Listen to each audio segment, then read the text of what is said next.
चलिए दोस्तों, आज स्वागत है कनावत अकेडमी के यूट्यूब चैनल पर। और आज की क्लास में हम जंतु तक के बारे में आपसे डिस्कशन करने वाले हैं। और हमारी आज की ये पहली क्लास है। इससे पहले हमने कोशिका से संबंधित जो भी हमारे क्वेश्चनों का पैटर्न पे थ्योरेटिकल क्वेश्चन का जो मटेरियल था वो हम आपको प्रोवाइड करा चुके हैं। तो आज हम जंतु तक क्या है हमारे पास, कितने प्रकार का होता है, ठीक है, उसके बारे में डिस्कस करने वाले हैं। जैसे उपकला ऊतक, संयोजी ऊतक, पेशीय ऊतक और तंत्र का ऊतक। तो सबसे पहले आज की क्लास के अंदर हम उपकला ऊतक, जिसे एपिथेलियल टिश्यू कहते हैं, हम इसके बारे में आपसे क्या करने वाले हैं, चर्चा करने वाले हैं। तो बात करते हैं, देखो ऊतक क्या होते हैं क्या नहीं है। तो अभी तक हमने पिछली क्लास के अंदर क्या देखा था कि कोशिका किसे कहते हैं, इसके बारे में हमने पढ़ा था। हमारे शरीर की सबसे छोटी संरचनात्मक एवं क्रियात्मक जो इकाई होती है ना, उसे हम क्या कहते हैं, कोशिका कहते हैं। इसके बारे में हमने पढ़ा था। अब ऐसी बहुत सारी कोशिकाएं जब अपना एक समान कार्य करने लगती हैं, इनकी संरचना उत्पत्ति एक समान होती है, तो हम उसे क्या कह देते हैं, ऊतक। मतलब ऊतक एक ऐसा है कि बहुत सारी कोशिकाओं का एक ग्रुप, या एक हम कहें कि एक तरीके से समूह। तो बहुत सारी कोशिकाओं का समूह जो एक ही काम को करने के लिए क्या रहता है तैयार, उसे हम क्या कह देते हैं, ऊतक कह देते हैं। फिलहाल हम यहाँ पर प्लांट टिश्यू के बारे में डिस्कशन नहीं करने वाले हैं। आज हम आपसे एनिमल टिश्यू यानी जंतु ऊतक की चर्चा करने वाले हैं। तो बात करते हैं सबसे पहले हम जंतु ऊतक के बारे में। तो जंतु ऊतक, जंतु ऊतक जिसे हम एनिमल टिश्यू कहते हैं, एनिमल टिश्यू, एनिमल टिश्यू ये है हमारे पास। तो ये क्या है भाई? तो जंतुओं के अंदर बहुत सारे जीव जंतु जो भी हमारे होते हैं, उन जंतुओं में यदि हम एनिमल्स की यदि बात करें, तो एनिमल्स के अंदर अलग अलग काम को करने के लिए बहुत सारे ऊतक हैं। और ये बहुत सारे ऊतक आपस में मिलकर अंग बनाएंगे, अंग तंत्रों, अंगों से अंग तंत्रों का निर्माण होगा। फिर हमारे पूरे बॉडी का क्या हो जाता है, फॉर्मेशन हो जाता है। तो सबसे पहले हमें याद रखना है इसके अंदर कि हमारे पास जो जंतु ऊतक है, जिसे हम एनिमल टिश्यू यदि कहें, ये जो शब्द दिया गया था ना, ये शब्द दिया गया था किसके द्वारा, उस व्यक्ति का नाम हमें याद रखना है। शब्द दिया गया था हमारा बाइकॉट के द्वारा, बाइकॉट, इसे हम बाइकॉट वैज्ञानिक कहते हैं। मतलब जंतुओं के लिए जो शब्द जो दिया गया था ना, वो तो दिया गया था बाइकॉट या बाइशॉट, जिसे हम जो भी बोलते हैं। और यदि हम इसी की बात करें, ये जो शब्द है हमारे पास, यदि प्लांट की यदि बात करें, तो प्लांट के लिए जो शब्द दिया गया था ना, वो दिया गया था किसके द्वारा, ग्रू के द्वारा। इस वैज्ञानिक का नाम हमें याद रखना है, ठीक है। अब हम बात करें कि हम जंतु ऊतक किसे कहते हैं भाई, कैसे हम इसकी डेफिनेशन लिखे। तो लिखते हैं, देखो सबसे पहले कोशिकाओं का ऐसा समूह, कोशिकाओं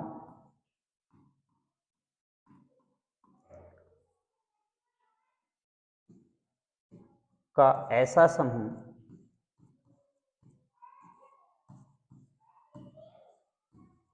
ऐसा समूह जिसकी कोशिकाएं उत्पत्ति, संरचना और कार्य, जिसकी कोशिकाएं कोशिकाएं उत्पत्ति, संरचना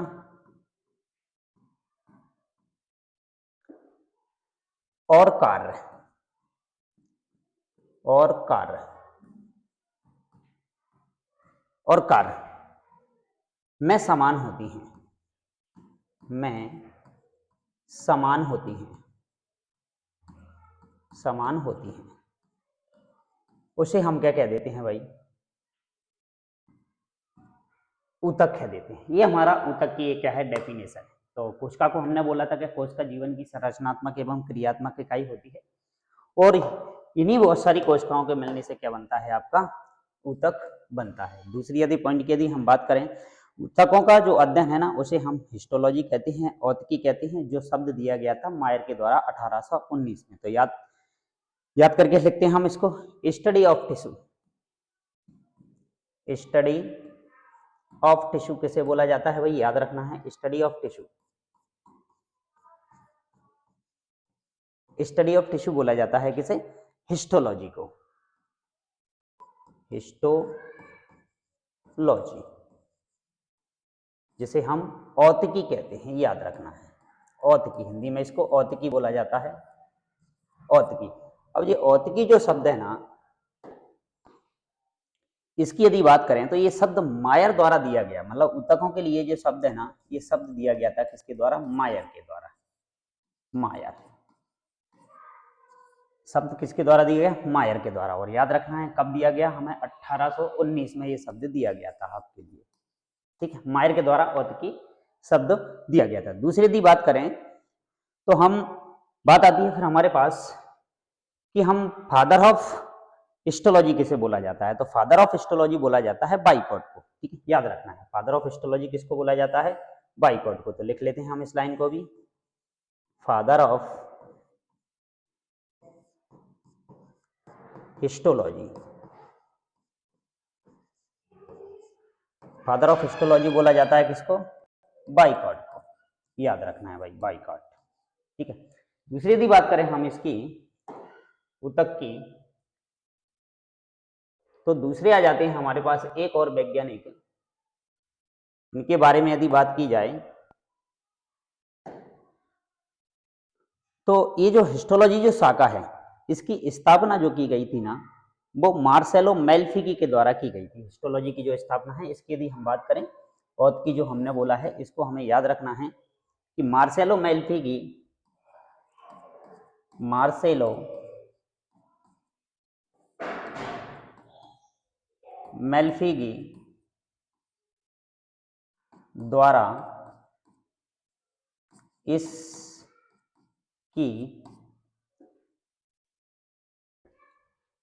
स्थापना की गई थी भाई।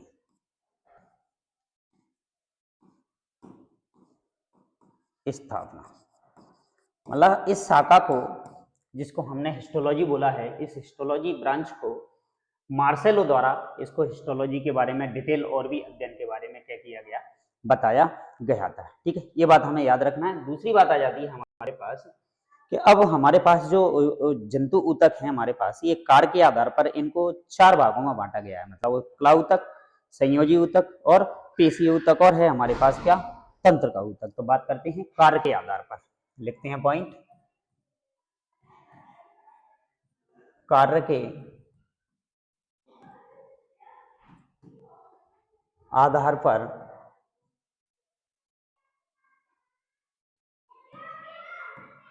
जंतु ऊतक 4 प्रकार के होते हैं भाई। 4 प्रकार हैं भाई हमारे पास। अब वो कौन कौन से हैं हमारे 4 प्रकार, उनको हम नोट करते हैं। सबसे पहले हम बात करें तो सबसे पहला आ जाता है हमारे पास क्या, जैसे हम बोलते हैं उपकला ऊतक, उपकला ऊतक, उपकला ऊतक, ठीक है। दूसरा आ जाता है हमारे पास संयोजी ऊतक, संयोजी ऊतक। और तीसरा आता है हमारे पास पेशीय ऊतक, पेशीय ऊतक। और चौथा आता है हमारे पास जिसे हम कहते हैं तंत्र का ऊतक, तंत्र का ऊतक। अब ये इस तरीके से ऊतक बहुत सारे व्यवस्थित होकर हमारे शरीर के अंदर विभिन्न अंगों का क्या करते हैं?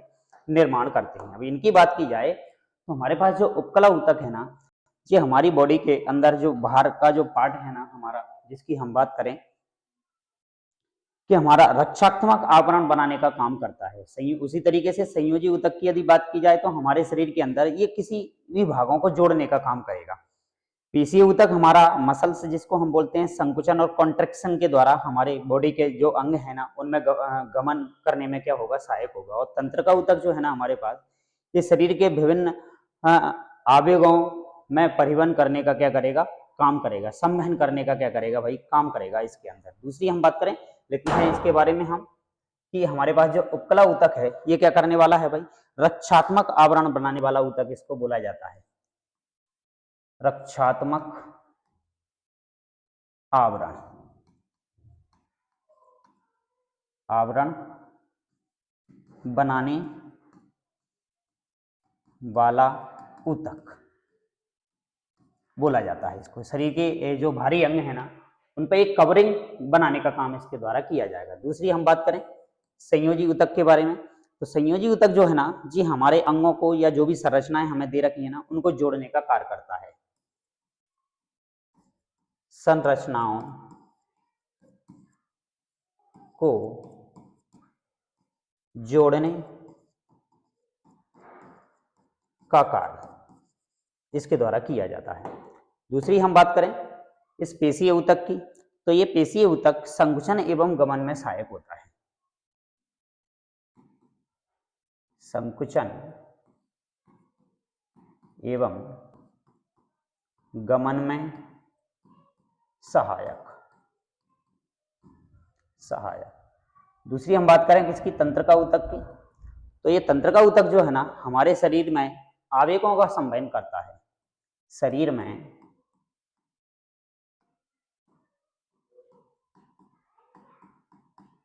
आवेगों का परिवहन इसके द्वारा किया जाता है। तो ये है हमारे शरीर के अंदर पाए जाने वाले 4 ऊतक, जिसमें पहला था हमारे पास उपकला ऊतक, दूसरा संयोजी ऊतक, पेशी ऊतक और तंत्रिका ऊतक। इनके द्वारा हमारे शरीर के अंदर विभिन्न विभिन्न प्रकार के अंगों का निर्माण इनके द्वारा किया जाता है और अलग अलग संरचनाओं को काम करने का इनके पास काम है अपना अपना। ठीक है, तो बात करते हैं इनमें से। सबसे पहला ऊतक जो है ना हमारे पास वो आ जाता है जिसे हम बोलते हैं क्या, उपकला ऊतक। सबसे पहले ऊतक की हम बात करते हैं, उपकला ऊतक।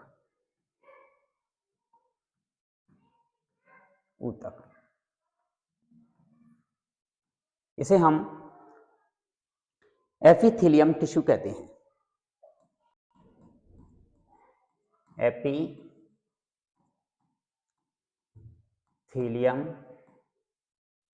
टिश्यू,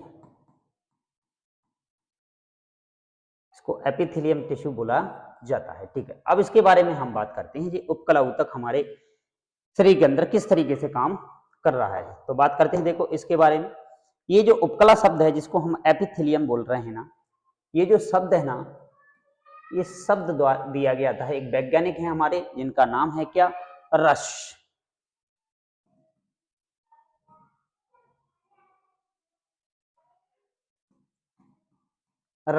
इनके द्वारा ये शब्द दिया गया था, याद रखना है सभी को। इनके द्वारा ये क्या दिया गया, शब्द दिया गया था। दूसरी यदि बात करें हम, तो भ्रूणीय परिवर्धन की यदि बात करें, जब हमारे शरीर का क्या हो रहा होता है, निर्माण, उस कंडीशन में सबसे पहले बनने वाला जो ऊतक है ना हमारे शरीर के अंदर, ये उपकला ऊतक होता है। यही एक ऐसा ऊतक है जिसकी सभी कोशिकाएं एक नियमित क्रम में व्यवस्थित रहती हैं और इस ऊतक में पुनरुद्भवन की क्षमता बहुत ज्यादा पाई जाती है। मतलब यदि कहीं से ये डैमेज हो जाता है तो ये दोबारा से हमारे उस भाव को क्या कर लेता है, भरने का काम करता है। ठीक है, तो बात करते हैं, लिखते हैं इसके बारे में। सबसे पहले पॉइंट की यदि बात करें इसके अंदर हम, तो भ्रूणीय परिवर्तन के दौरान, भ्रूणीय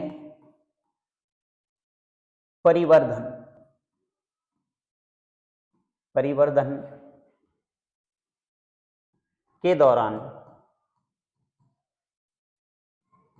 सर्वप्रथम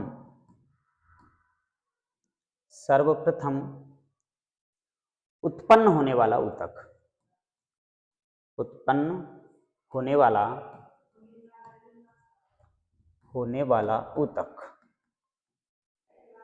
इसको बोला जाता है, ऊतक है भाई। ठीक है, दूसरी यदि बात करें इसके बारे में हम, तो दूसरा पॉइंट आ जाता है हमारे पास, एकमात्र ऊतक जिसकी कोशिकाएं एक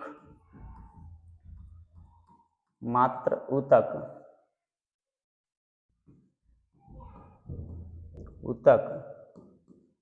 जिसकी कोशिकाएं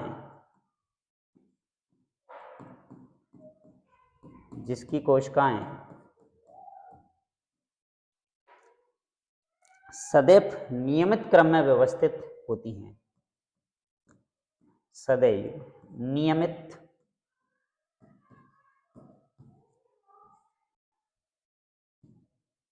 क्रम में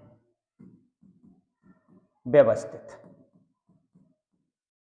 हर एक बहुत सारी सेल से मिलकर बना हुआ है और सारी सेलें जो होती है ना वो एक निश्चित क्रम में व्यवस्थित होकर इस ऊतक का क्या करती हैं, निर्माण करती हैं। अगले पॉइंट की हम बात करें इसके अंदर, तो इस ऊतक में पुनरुद्ध भवन की अत्यधिक क्षमता पाई जाती है। इस ऊतक में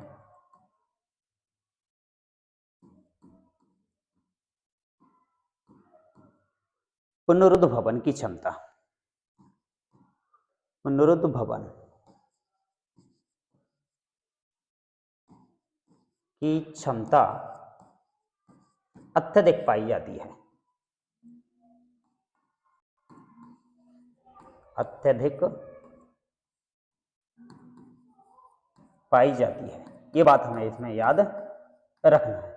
तो यही ऊतक है जिसको हम क्या कह रहे हैं, उपकला ऊतक कह रहे हैं, जिसके अंदर बहुत ज्यादा यदि हम कहें तो एक तरीके से पुनरुद्ध भवन की क्षमता हमें देखने को मिलती है। मतलब यदि ये ऊतक कहीं से डैमेज यदि हो जाता है तो इस ऊतक का निर्माण हमारे शरीर की कोशिकाओं के द्वारा क्या कर लिया जाता है, पुनः दोबारा से निर्माण हो जाता है। दूसरा हमें नोट पॉइंट में याद रखना है कि हमारे शरीर के अंदर जो तंत्रिका ऊतक जो पाया जाता है, जिन्हें हम कहें तंत्रिका कोशिकाएं, इनमें पुनरुद्ध भवन की क्षमता या तो अनुपस्थित होती है या फिर बहुत कम होती है। शरीर के अंदर यदि पूछा जाए कि हमारे शरीर के अंदर ऐसा कौन सा भाग है जहां पर पुनरुद्ध भवन की क्षमता बिल्कुल भी नहीं होती है, तो जो तंत्रिका ऊतक है जिसके अंदर हम ब्रेन है, स्पाइनल कॉर्ड है, इन चीजों को पढ़ने वाले हैं, इनमें यदि कोई भाग डैमेज हो जाता है तो इनके अंदर पुनरुद्ध भवन की क्षमता नहीं पाई जाती है। पुनरुद्ध भवन क्षमता का मतलब जो होता है यदि किसी भाग का नष्ट हो जाना, नष्ट होकर उसका पुनः दोबारा से बन जाना क्या कहलाता है, पुनरुद्ध भवन कहलाता है। तो लिखते हैं तंत्रिका ऊतक में, तंत्रिका ऊतक में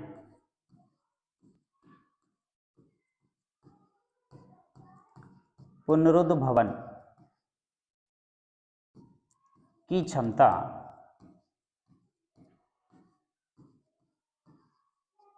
अनुपस्थित या बहुत कम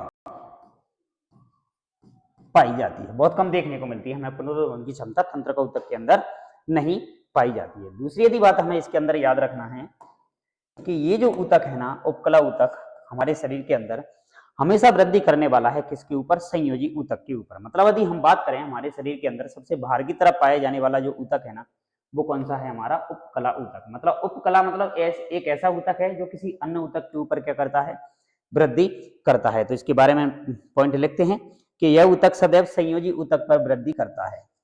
यह ऊतक सदैव संयोजी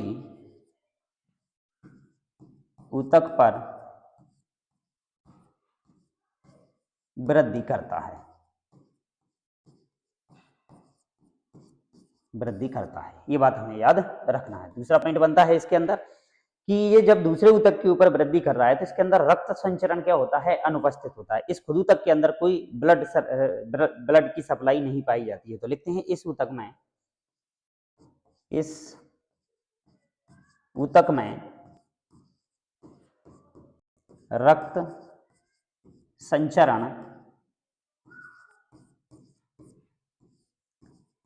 अनुपस्थित होता है, होता है। ये बात भी हमें इसके अंदर याद रखनी है। तो मतलब इस ऊतक के अंदर कोई ब्लड सप्लाई हमारी नहीं होती है। ठीक है, दूसरे पॉइंट की यदि बात करते हैं, अब हमारे पास जो उपकला ऊतक और जो संयोजी ऊतक है इनकी यदि बात करें, क्योंकि संयोजी ऊतक के ऊपर जो वृद्धि करने वाला जो ऊतक है ना, उसी को हम क्या कह देते हैं भाई, उपकला ऊतक कह देते हैं। अब हमारे इस उपकला ऊतक और जो हमारे पास संयोजी ऊतक है उसके बीच वाले भाग में एक आकोशिकीय निर्जीव झिल्ली पाई जाती है, जिसे हम बेसमेंट मेम्ब्रेन कहते हैं भाई, या आधारीय उपकला झिल्ली कह देते हैं हम। तो याद रखना है हमें, उपकला और संयोजी ऊतक के बीच एक अकोशिकीय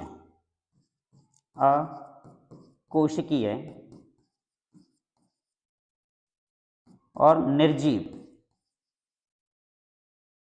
अकोशिकीय और निर्जीव झिल्ली उपस्थित होती है, झिल्ली उपस्थित होती है, उपस्थित होती है। इसकी यदि बात करें हम, इसे हम क्या कह देते हैं, बेसमेंट मेम्ब्रेन।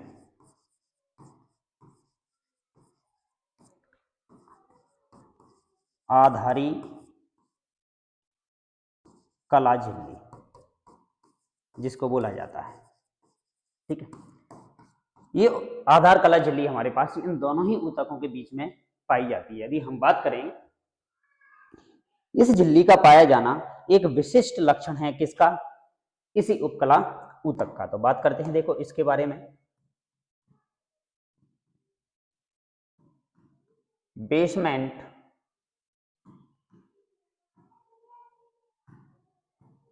मेम्ब्रेन का पाया जाना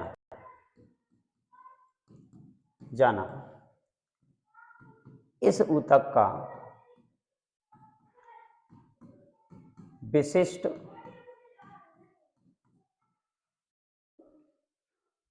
लक्षण है। मतलब क्वेश्चन हमसे पूछा जाए कि बेसमेंट मेम्ब्रेन किस ऊतक के अंदर पाई जाती है, तो जवाब होगा हमारा कि उपकला ऊतक के अंदर बेसमेंट मेम्ब्रेन पाई जाती है, ठीक है, याद रखना है इसको। दूसरे यदि हम बात करें कि उपकला ऊतक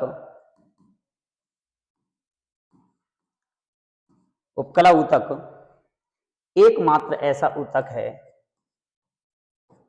एकमात्र ऐसा ऊतक है जिसकी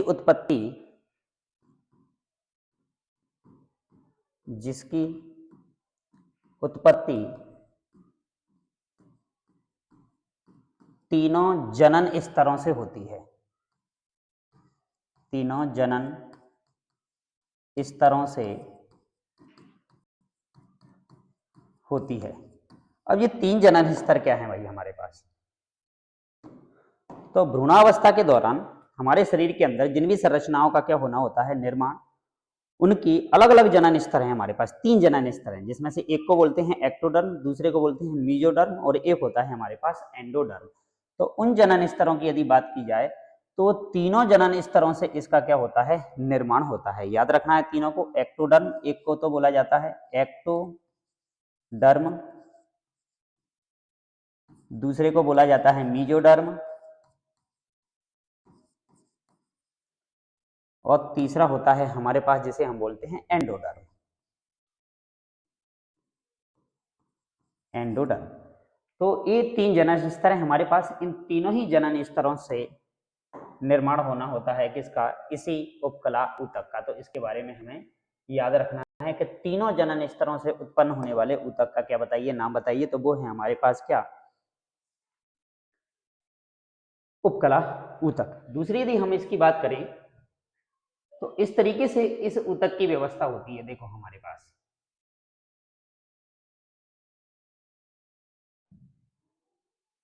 ये है, हमारे पास ये दे रखा है हमें क्या, एक उपकला ऊतक। इसकी यदि बात की जाए इस उपकला ऊतक की, तो ये उपकला ऊतक हमेशा, मैंने बोला था आपसे अभी कि हमेशा ही वृद्धि करने वाला है किसके ऊपर भाई, संयोजी ऊतक के पास। तो संयोजी ऊतक कहाँ है भाई हमारे पास, ये है हमारे पास नीचे वाला कनेक्टिव टिश्यू। ये है हमारे पास क्या, एक संयोजी ऊतक, संयोजी ऊतक, ये संयोजी ऊतक है।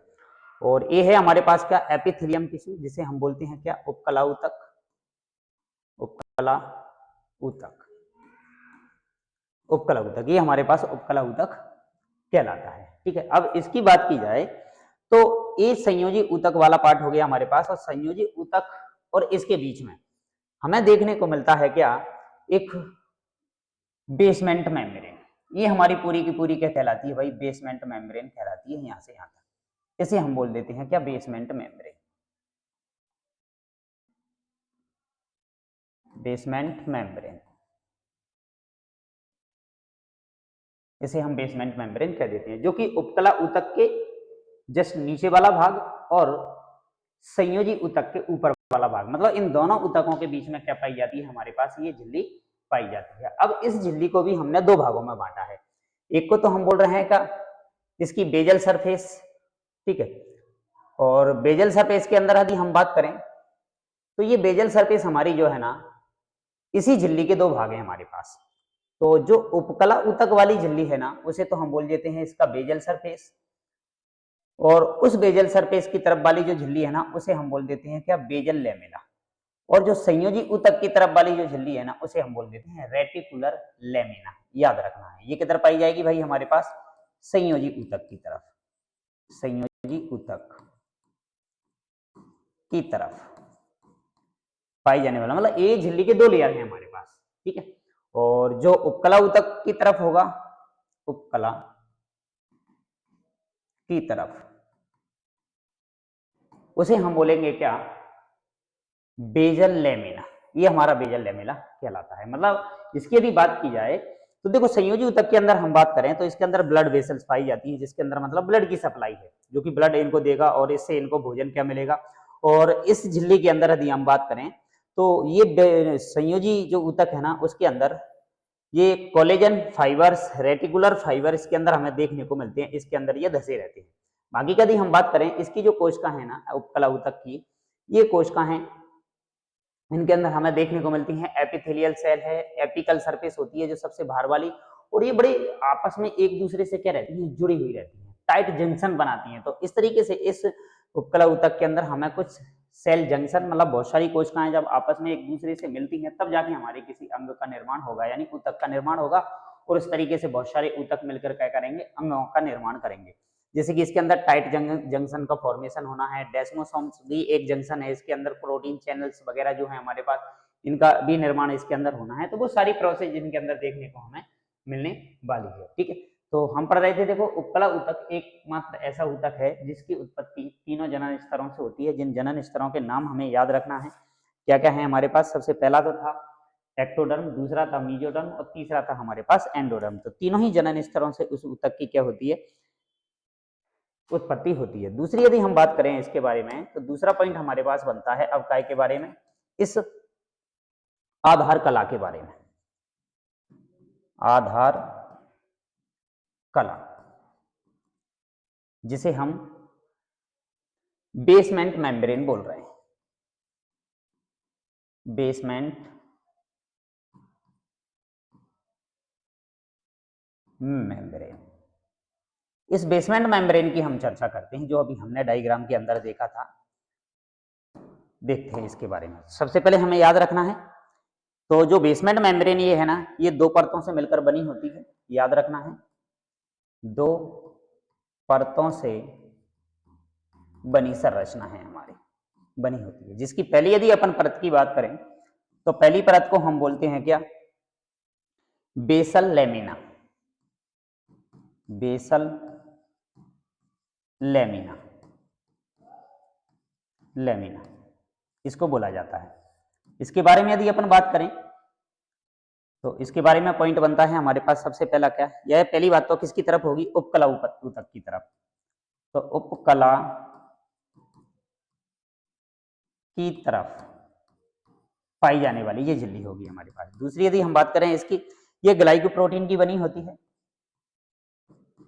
ग्लाइको प्रोटीन की बनी होती है भाई। आधार कला जो है ना, वो किसकी बनी है, ग्लाइकोप्रोटीन की बनी होती है। दूसरे की बात करें, इसके अंदर स्त्रवण एपिथेलियल कोशिकाएं पाई जाती हैं, स्त्रवण उपकला कोशिकाएं, उपकला कोशिकाएं हमें देखने को मिलेगी, कोशिकाएं इसके अंदर पाई जाती हैं। ये हमारी क्या कहलाती है, बेसल लेमिना कहलाती है। दूसरी यदि हम बात करें तो दूसरी आ जाती है हमारे पास, जिसे हम फाइब्रस लेमिना भी बोलते हैं, और दूसरा भी हमने अभी देखा था इसके बारे में, ये रहा हमारे पास बेसल लेमिना, या फिर हम इसको रेटिकुलर लेमिना भी बोला जाता है, या फिर फाइब्रस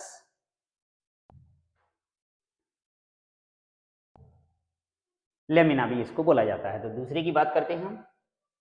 दूसरा पॉइंट आ जाता है हमारे पास जिसे हम फाइब्रस लेमिना,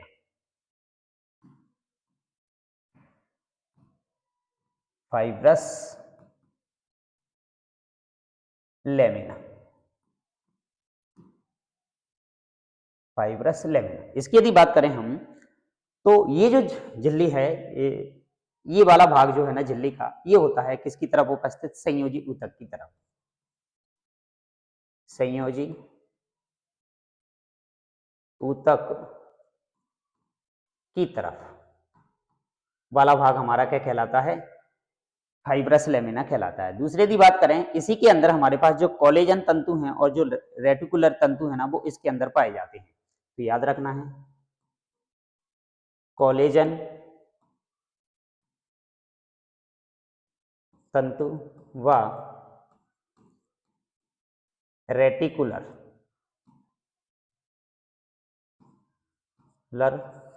तंतु जिन्हें हम फाइबर्स बोल रहे हैं, वो इसके अंदर पाए जाते हैं। दूसरी बात करें इसके बारे में, इसी के अंदर हाइलुरोनिक अम्ल पाया जाता है, याद रखना है,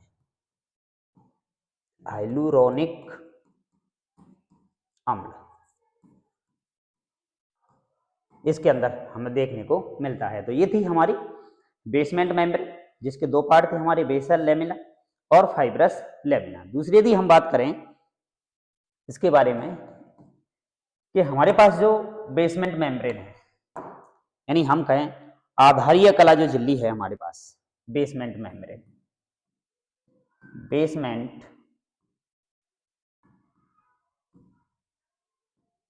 मेम्ब्रेन का स्त्रावण उपकला व संयोजी ऊतक सम्मिलित रूप से करते हैं। का स्त्रावण उपकला व संयोजी ऊतक सम्मिलित रूप से करते हैं,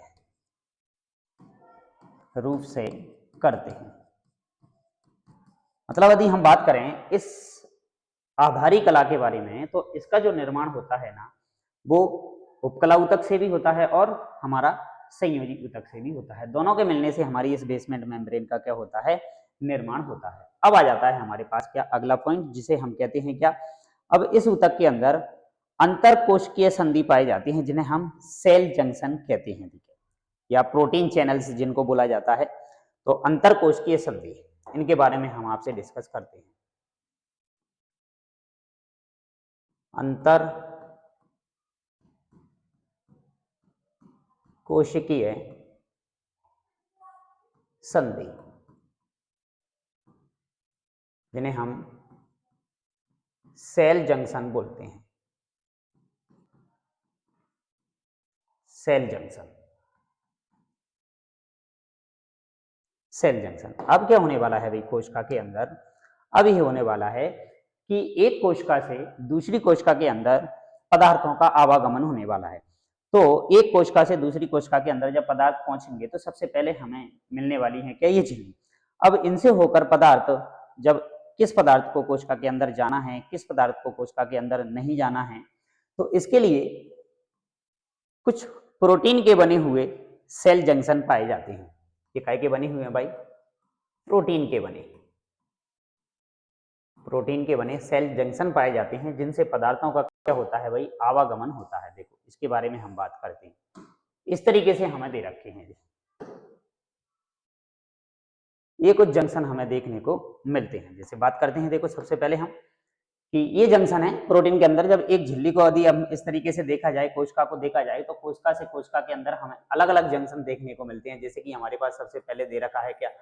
टाइट जंक्शन है, एंकोरिंग जंक्शन है हमारे पास। एंकोरिंग जंक्शन की यदि हम बात करें तो एडेरिंग जंक्शन हमारे पास इसको देखने को मिलेगा, डेस्मोसोम से मिलेगा, हेमीडेस्मोसोम से मिलेगा, गैप जंक्शन है, ठीक है। तो इनके नाम से ही इनके बारे में पता चल रहा है कि ये पदार्थों को किस तरीके से एक कोशिका से दूसरी कोशिका के अंदर आने जाने देंगे, ठीक है। तो बात करते हैं देखो इनके बारे में, अंतर कोशिकीय संधि, या इनको हमने सेल जंक्शन बोला है। तो इसमें यदि हम बात करें सबसे पहले की, तो उपकला ऊतक की समीपस्थ कोशिकाओं की, लिखते हैं इसके बारे में पॉइंट।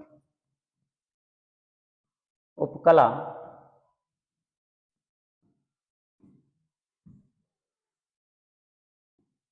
ऊतक की समीपस्थ कोशिकाओं की समीपस्थ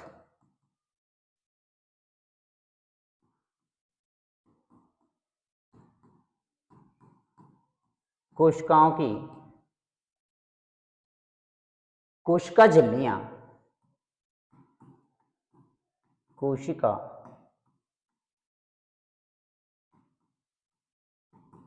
झिल्लियां विशेष संरचना का निर्माण करती हैं, विशेष संरचना का निर्माण करती हैं,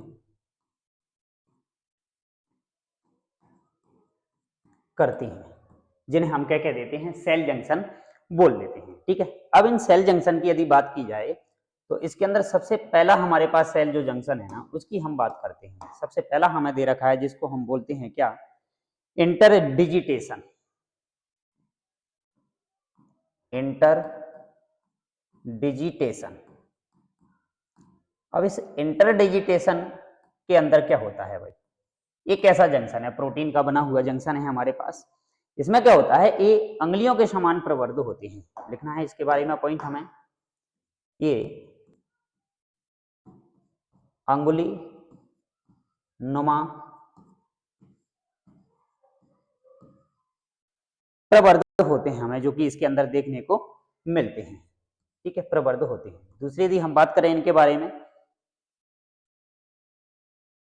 अब ये अंगुलीनुमा प्रवर्ध जो है ना, ये हमारे पास क्या होते हैं, जो पास में स्थित जो कोशिका है ना, उसके कोशिका द्रव्य के अंदर क्या रहते हैं, धसे रहते हैं उसके अंदर। तो लिखते हैं समीप वाली कोशिका के कोशिका द्रव्य में धसे रहते हैं, ये धसे रहते हैं। ठीक है, दूसरी यदि बात करें इनके बारे में, ये मुख्य रूप से यदि हम बात करें, ये मिलेंगे हमें देखने को किसके अंदर, संक्रमण उपकला के अंदर पाए जाते हैं। किसके अंदर, संक्रमण संक्रमण उपकला, संक्रमण उपकला के अंदर हमें देखने को मिलते हैं, जो कि हमारे पास इसी ऊतक का क्या है, एक प्रकार है जिसे हम कहते हैं कंपाउंड एपिथेलियम टिश्यू। उसके अंदर हमें ये देखने को मिलते हैं, जिन्हें हम इंटरडिजिटेशन जंक्शन बोल देते हैं। याद रखना है इनके बारे में। दूसरा जंक्शन हमारे पास आ जाता है जिसको हम बोलते हैं क्या, टाइट जंक्शन। Tight junction.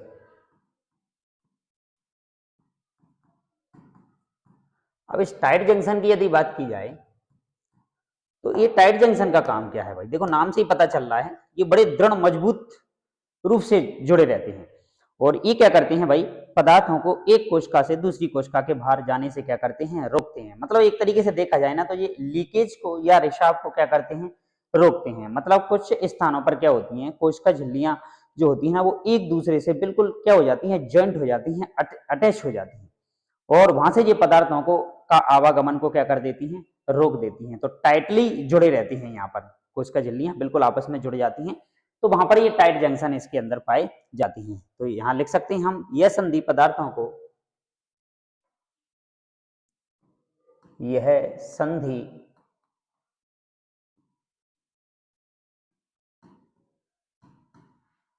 पदार्थों को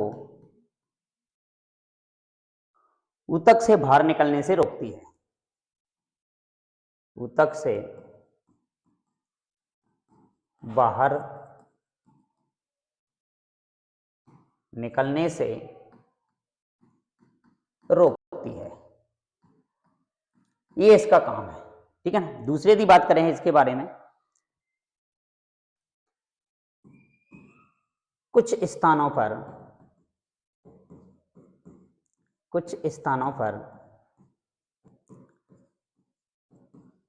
कोशिका झिल्लियां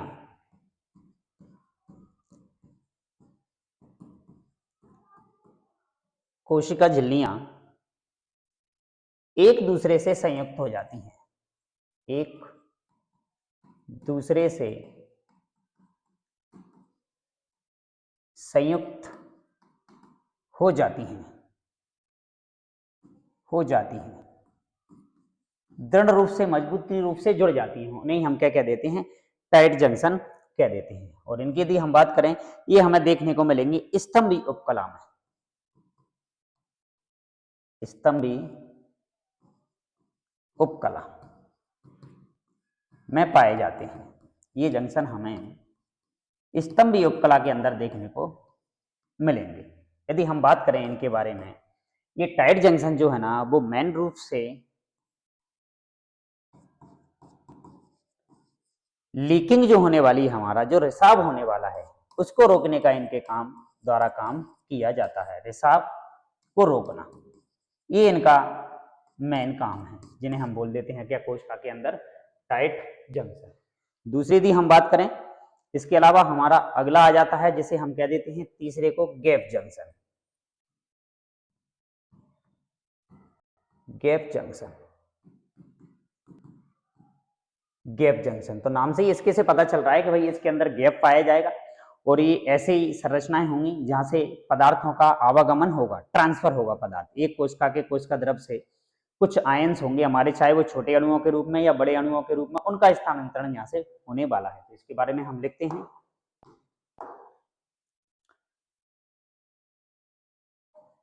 समीप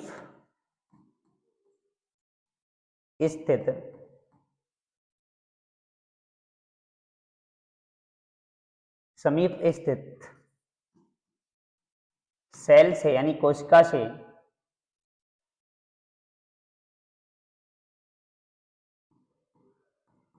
आयन के रूप में यदि हम बात करें, तो ये छोटे अणु भी हो सकते हैं और बड़े अणु भी होते हैं। बड़े अणु, इनका क्या होने वाला है? यहां से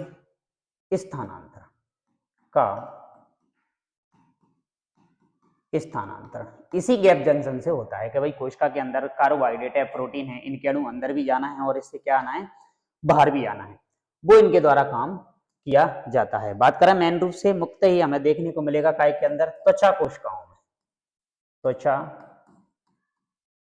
कोशिकाओं में ये हमें मेन रूप से देखने को मिलेंगे। तो उसे हम क्या बोल देते हैं?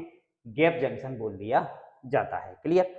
अगला आ जाता है हमारे पास गैप जंक्शन के बाद अगला जंक्शन, जिसे हम बोलते हैं एंकरिंग जंक्शन।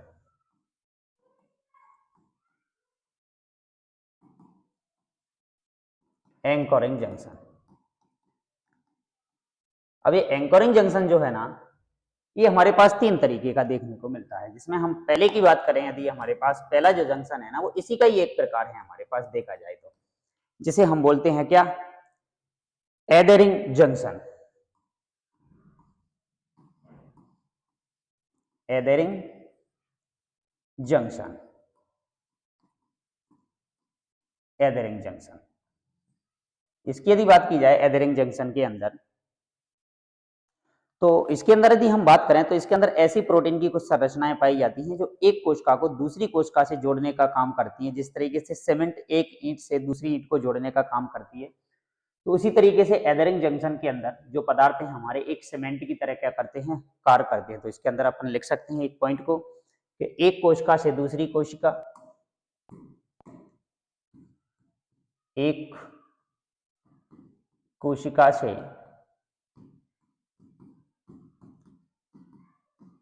दूसरी कोशिका, एक कोशिका से दूसरी कोशिका से जोड़ना सीमेंट की तरह कार्य करता है। सीमेंट की तरह कार्य करता है, ये वाला जंक्शन हमारा, जिसको हम बोलते हैं कि एडरिंग जंक्शन जिसे बोला जाता है। अगला आ जाता है हमारे पास फिर इसका अगला प्रकार आ जाता है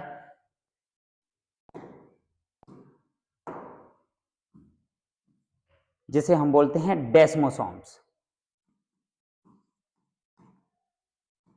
डेस्मोसोम्स या डेस्मोसोम, अगला जंक्शन हमारे पास डेस्मोसोम। अब इस डेस्मोसोम के अंदर बात करें तो ये भी एक प्रकार का एंकरिंग जंक्शन ही है, उसी का एक प्रकार है।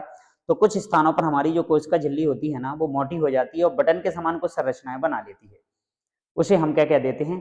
डेस्मोसोम्स कह देते हैं। याद रखना है आपको। तो लिखते हैं इसके बारे में। कोशिका झिल्ली मोटी होकर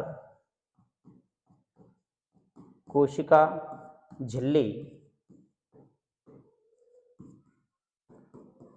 मोटी होकर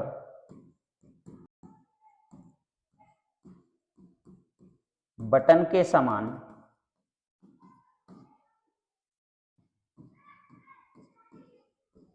संरचना का क्या कर लेती है भाई? निर्माण कर लेती है। ठीक है। और इसी के अंदर हम बात करें, कुछ फिलामेंट, कुछ तंतु पाए जाते हैं जिन्हें हम बोलते हैं टोनोफिलामेंट। टोनोफिलामेंट, टोनोफिलामेंट पाए जाते हैं, इसी के अंदर हमें देखने को मिलते हैं। टोनोफिलामेंट किसके अंदर? डेस्मोसोम्स के अंदर हमें देखने को मिलेंगे। दूसरे की बात करें जी, हमें देखने को मिलेगा किसके अंदर? स्तरित उपकला।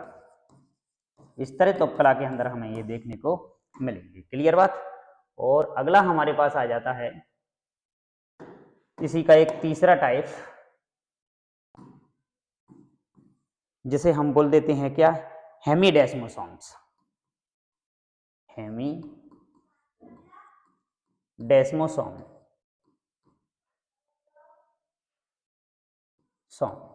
हेमीडेस्मोसोम जिसको बोला जाता है।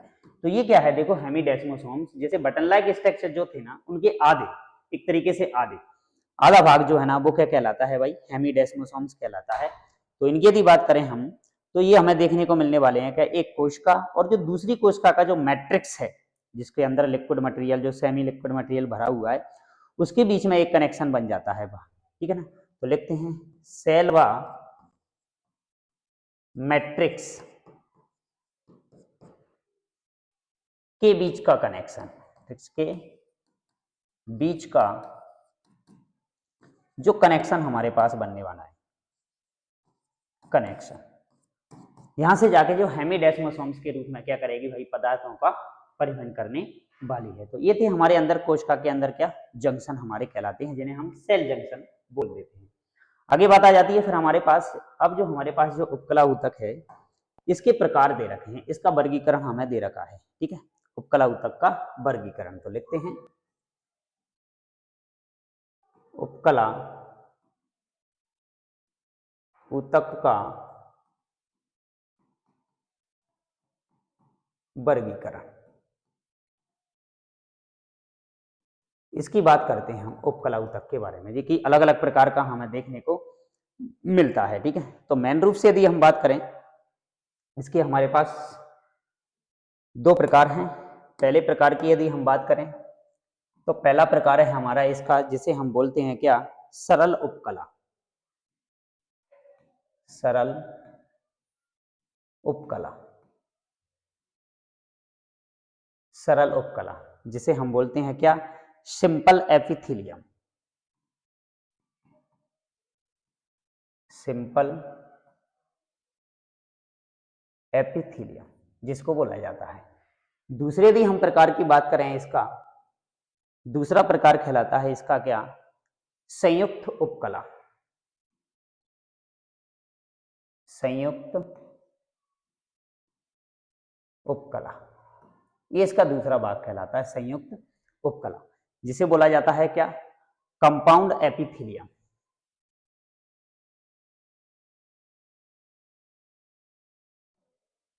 कंपाउंड एपिथेलियम, कंपाउंड एपिथेलियम, ये हमारे दो मेन रूप से इसके प्रकार हैं। अब यदि हम बात करें, तो हमारे पास जो सरल उपकला है, जिसे हम सिंपल एपिथेलियम बोलते हैं, ये सिंपल एपिथेलियम भी हमारे पास अलग अलग प्रकार का होता है। उनकी हम बात करते हैं। जैसे कि सबसे पहला प्रकार जो हमें दे रखा है ना, जिसे हम बोलते हैं क्या? सिंपल स्क्वेमस एपिथेलियम, जिसे हम सरल सल की उपकला कह देते हैं। तो लिख लेते हैं इसके बारे में, सरल सल की उपकला, सरल सल की उपकला, जिसे हम सिंपल स्क्वेमस, सिंपल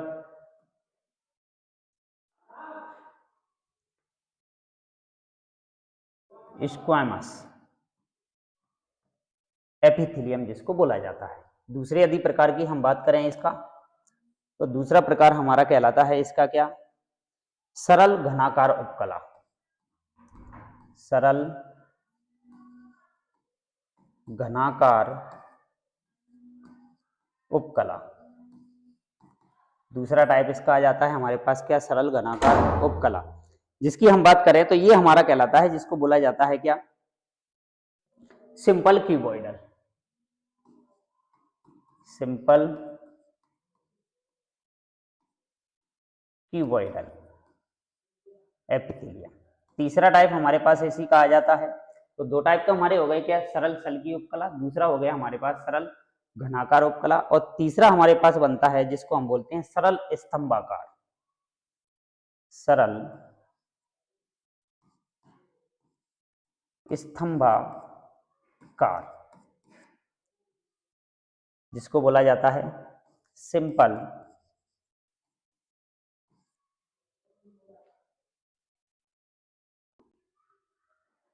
जिसे बोलते हैं हम सिंपल कॉलुमनर एपिथेलियम। एक और इसका टाइप आता है हमारे पास डी। मतलब यदि हम बात करें सरल जो उपकला है ना, वो हमारे पास कितने प्रकार का है, 4 प्रकार का, जिसे हम बोलते हैं, चौथा जो टाइप आता है ना, ये कहलाता है हमारे पास आभासी स्तरित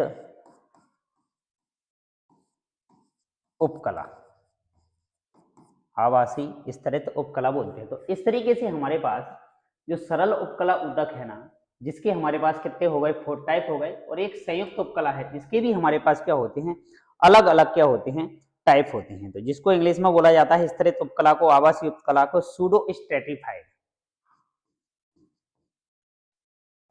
सूडो स्ट्रेटिफाइड उपकला इसको बोलते हैं। तो ये 4 प्रकार का हमारे पास क्या होता है, सरल उपकला ऊतक होता है। दूसरे दी हम बात करें, ये सरल उपकला जो ऊतक है ना, इसको सरल उपकला ऊतक इसलिए बोला जा रहा है कि इस ऊतक की यदि हम बात करें तो इस ऊतक के अंदर जो कोशिकाएं होंगी ना, उन कोशिकाओं पर सिर्फ और सिर्फ एक ही लेयर पाई जाती है, एक ही परत पाई जाती है। तो मतलब हम बात करें कि जो सरल उपकला ऊतक जो है ना, वो एक परत से मिलकर बना होता है, मिलकर बना होता है, एक ही प्रकार की लेयर इनके अंदर पाई जाती है कोशिकाओं की। और यदि हम बात करें कि जो हमारे पास संयुक्त उपकला ऊतक जो है ना, वो है ना, उसके अंदर 2 या 2 से अधिक 2 या 2 से अधिक परतों से मिलकर बना होता है, मिलकर बना होता है, बना होता है। ये है हमारे पास। मतलब यदि हम बात करें कि सरल उपकला जो ऊतक है ना, वो सरल उपकला ऊतक हमारे पास कहलाता है क्या, सिंगल लेयर ऊतक। और यदि हम बात करें हमारे पास जो संयुक्त उपकला ऊतक जो कहलाता है ना, ये कहलाता है हमारे पास क्या, मल्टी लेयर ऊतक कहलाता है। तो ये थे हमारे इसके क्या, वर्गीकरण के अंदर क्या 4 प्रकार। दूसरे दी हम इसकी बात करें तो इसके अंदर हमें अलग अलग भाग देखने को मिलते हैं। इनके जो एग्जाम्पल है ना, वो हमारे पास बहुत इंपॉर्टेंट होते हैं कि सरल उपकला, सल्की उपकला ऊतक का एग्जाम्पल, सरल घनाकार ऊतक, सरल स्तंभाकार ऊतक, आवासीय ऊतक, और इस संयुक्त उपकला ऊतक की यदि हम बात करें तो ये जो ऊतक है ना, इस ऊतक की जो कोशिकाएं हमें जो देखने को मिलती हैं, वो मेन रूप से हमें त्वचा के अंदर देखने को मिलती है। स्किन के अंदर जो पाया जाता है ना, वो हमारे पास संयुक्त उपकला कहलाता है। यदि हम इस स्किन की बात करें तो इसकी स्किन के अंदर करीबन 7 या 8 जो लेयर पाए जाते हैं, उनसे मिलकर हमारी पूरी की पूरी त्वचा जो भारी रूप से पाई जाती है, वो मिलकर बनी होती है। तो संयुक्त उपकला हमें त्वचा के अंदर मेन रूप से देखने को मिलता है, और भी हमारे पास बहुत सारे अंग हैं जिनके अंदर हमें देखने को मिलता है। अब बात आती है इनके उदाहरण, जो कि हमारे पास क्या होते हैं, बहुत इंपॉर्टेंट होते हैं। तो उदाहरणों में हम सबसे पहले बात करते हैं कि सबसे पहला ऊतक हमारे पास आ जाता है क्या, जिसको हमने बोला था क्या, सरल उपकला, सरल सल्की उपकला ऊतक, सरल सल्की उपकला ऊतक। तो ये हमें कहाँ कहाँ देखने को मिलने वाला है, इसकी बात हमें करनी है, सरल सल्की उपकला ऊतक। तो सरल सल्की उपकला ऊतक की यदि बात की जाए तो इसकी जो कोशिकाएं होती है ना हमारे पास, जो कि एक परतों में है, क्योंकि हमने बोला है कि सिंपल जो ऊतक है ना हमारे पास एपिथेलियम सिंपल, यानी उपकला ऊतक जिसको हम बोले, इसका जो निर्माण होता है वो एक ही प्रकार की कोशिकाओं के मिलने से होता है।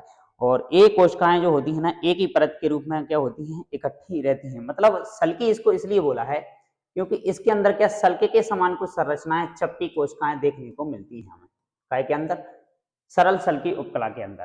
तो सल्क जैसी संरचना इसके अंदर हमें देखने को मिलती है, इसलिए इसका नाम पड़ गया है क्या, सरल सल्की। दूसरे दी हम बात करें, ये अनियमित क्रम में व्यवस्थित होती हैं, इनका कोई एक निश्चित क्रम नहीं है, अनियमित क्रम में ये कोशिकाएं क्या होती हैं, व्यवस्थित होती हैं। दूसरी यदि हम बात करें इस सरल सल्की उपकला की कोशिकाओं के बारे में, तो इनके जो किनारे होते हैं ना, उन किनारों को ही हम कह देते हैं कि ये अनियमित क्रम में व्यवस्थित होती है। 2 पॉइंट हमें इनके बारे में याद रखना है, इनका काम क्या है भैया, उदाहरण के साथ में पहले हम बात करते हैं इनका कार्य क्या है भाई, ये क्या क्या कार्य करने वाली हैं, तो उनके बारे में हमें याद रखना है। सबसे पहले हम बात करें, इनके द्वारा जो विसरण है और निश्चंदन का जो काम है ना वो किया जाता है, विसरण एवं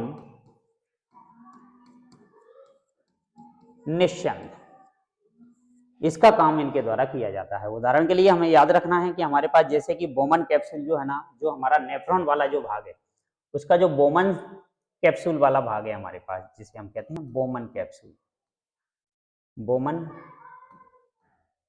कैप्सूल, इस भाग के अंदर हमें ये देखने को मिलने वाला है कौन, सरल सल्की उपकला। दूसरी यदि हम बात करें, जो हमारी एल्वोलाई है फेफड़ों के अंदर, जिन्हें हम कूपिका बोलते हैं, उन कूपिका के अंदर भी हमें ये देखने को मिलने वाला है कि हमारे जो लंग्स होता है, जो फेफड़े होते हैं, उनकी जो कूपिकाएं होती हैं, उनके अंदर भी हमारी इसी ऊतक का पाया जाना होता है। तो इनकी कोशिकाएं की यदि बात करें तो बोमन कैप्सूल जो है ना, उनकी कोशिकाओं को हम पोडोसाइट बोलते हैं, और जो एल्वोलाई है हमारी, जिसको हम कूपिका बोल रहे हैं, इनको हम यहाँ पर बोलते हैं न्यूमोसाइट। दूसरी यदि हम बात करें, अगला आ जाता है हमारे पास क्या, दूसरा ऊतक, जिसका नाम है क्या, जिसे बोला जाता है क्या, सरल घनाकार ऊतक। इसके कुछ उदाहरणों की बात करते हैं हम, सरल घनाकार ऊतक, सरल घनाकार ऊतक। इसकी यदि बात करें तो इसकी जो कोशिकाएं होती हैं ना हमारे पास, वो कोशिकाओं का काम ये है कि वो एक तरीके से घनाकार कोशिकाएं हैं, उनके अंदर पिलर शेप एक तरीके से कोशिका, घन के आकार की, हम कहें पिलर नहीं सॉरी, घन के आकार की कोशिकाएं होती हैं। तो घनाकार कोशिकाएं इनके अंदर पाई जाती हैं, घनाकार कोशिका, इसलिए इसका नाम पड़ गया है क्या, सरल घनाकार ऊतक। और इसकी भी कोशिकाएं जो होंगी ना, वो एक परतों के रूप में, एक ही लेयर के रूप में क्या रहती हैं, व्यवस्थित रहती हैं। ठीक है, तो इसके यदि हम बात करें, ये हमारा जो सरल घनाकार है ना, हम इसको जर्मिनल एपिथेलियम भी बोलते हैं भाई, जर्मिनल एपिथेलियम। इसका काम क्या है कि ये जनन करके, जनन अंग, जैसे कि हमारे पास क्या है, वृषण है, वृषण और अंडाशय, वृषण और अंडाशय,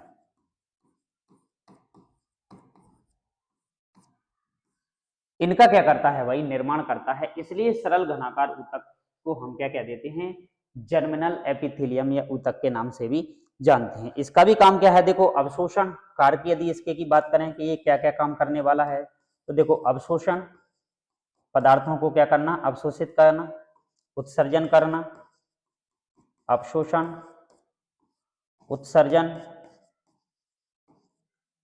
और साथ में हम बात करें स्त्रवण, ये काम मेन रूप से इस ऊतक के द्वारा किया जाता है। तो बात करते हैं इनके कुछ एग्जाम्पल की हम। तो एग्जाम्पल हम वैसे भी लिख सकते हैं कि हमारे पास जो वृषण हैं और जो अंडाशय हैं जिनको हम जनन ग्रंथियां बोलते हैं, उनके अंदर हमें देखने को मिल रहा है। दूसरी हम बात करें वेसिकल ऑफ थायराइड, थायराइड ग्रंथि के अंदर भी हमें देखने को मिलेगा जी थायराइड ग्रंथि हमारी जो है ना, उसके अंदर भी हमें ये देखने को मिलेगा। दूसरी यदि हम बात करें तो दूसरा हमें ये मिलने वाला है किसके अंदर, हमारी जो श्वेत ग्रंथि है, श्वेत ग्रंथि, उसके अंदर भी हमें ये देखने को मिलेगा। दूसरी यदि बात करें हम, हमारा जो अग्नाशय है, अग्नाशय, उसके अंदर भी हमें ये देखने को मिलेगा। क्लियर? तो ये बात भी हमें याद रखनी है भाई। तो कुछ एग्जाम्पल इसके बहुत इंपॉर्टेंट है जो हमसे कहीं ना कहीं क्वेश्चन इसके बारे में कहीं पूछे ही गए हैं। दूसरी यदि हम बात करें तो हमें आँख के कुछ भागों के अंदर भी हमें ये देखने को मिलता है। जैसे कि आँख की यदि हम बात करें, हमारे पास जो आइरिस वाला भाग है, आँख की एक और झिल्ली है कोरोइड है जिसको हम बोलते हैं, सीलियरी बॉडी है, उसके अंदर भी हमें ये देखने को मिलने वाला है जिसका नाम है क्या, सरल घनाकार ऊतक। क्लियर?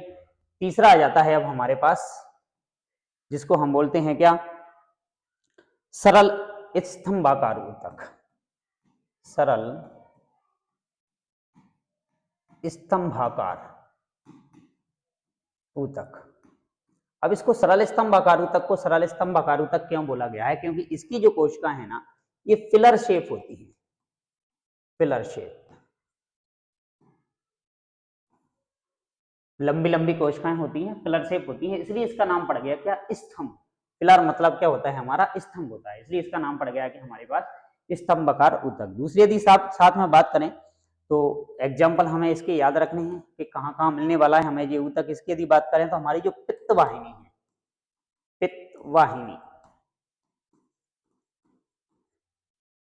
पित्त वाहिनी, इसके अंदर भी हमें ये हमारी जो पाचन नली है उसके अंदर जो पित्त वाहिनी है, पित्त रस का क्या होता है, स्त्रावण होता है, जिसे हम बाइल डक्ट बोलते हैं, बाइल डक्ट इसे बोला जाता है। उसके अंदर भी हमें ये देखने को मिलने वाला है। दूसरा दी हम याद रखें, यकृत हमारे लिवर के अंदर भी ये पाया जाता है। काम के यदि इसके की बात करें कि कार्य क्या है भाई इसका, तो कार्य तो इनके ज्यादातर हम बात करें या तो ये अवशोषण करेंगे या स्त्रावण करेंगे या उत्सर्जन। तो अवशोषण और स्त्रावण ही इनका महत्वपूर्ण क्या है भाई, काम है। तो ये काम इस ऊतक के द्वारा किया जाता है। अगला हमारे पास आ जाता है चौथा ऊतक जिसको हम बोलते हैं आभासी स्तरित उपकला, आभासी स्तरित उपकला। इसकी यदि बात की जाए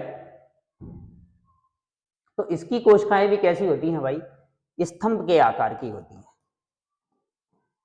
स्तंभाकार कोशिकाएं होती हैं इसके अंदर भी, और ये इस तरीके से व्यवस्थित होती हैं कि एक परत के रूप में ये कोशिकाएं पाई जाती हैं। दूसरी यदि बात करें कि इसके अंदर कुछ बड़ी कोशिकाएं भी होती हैं, कुछ छोटी कोशिकाएं भी होती हैं। तो मतलब दो तरीके की कोशिकाएं इसके अंदर पाई जाती हैं जिन्हें हम बोलते हैं लॉन्ग सेल, और एक हमारे पास इसके अंदर होती हैं क्या, शॉर्ट सेल।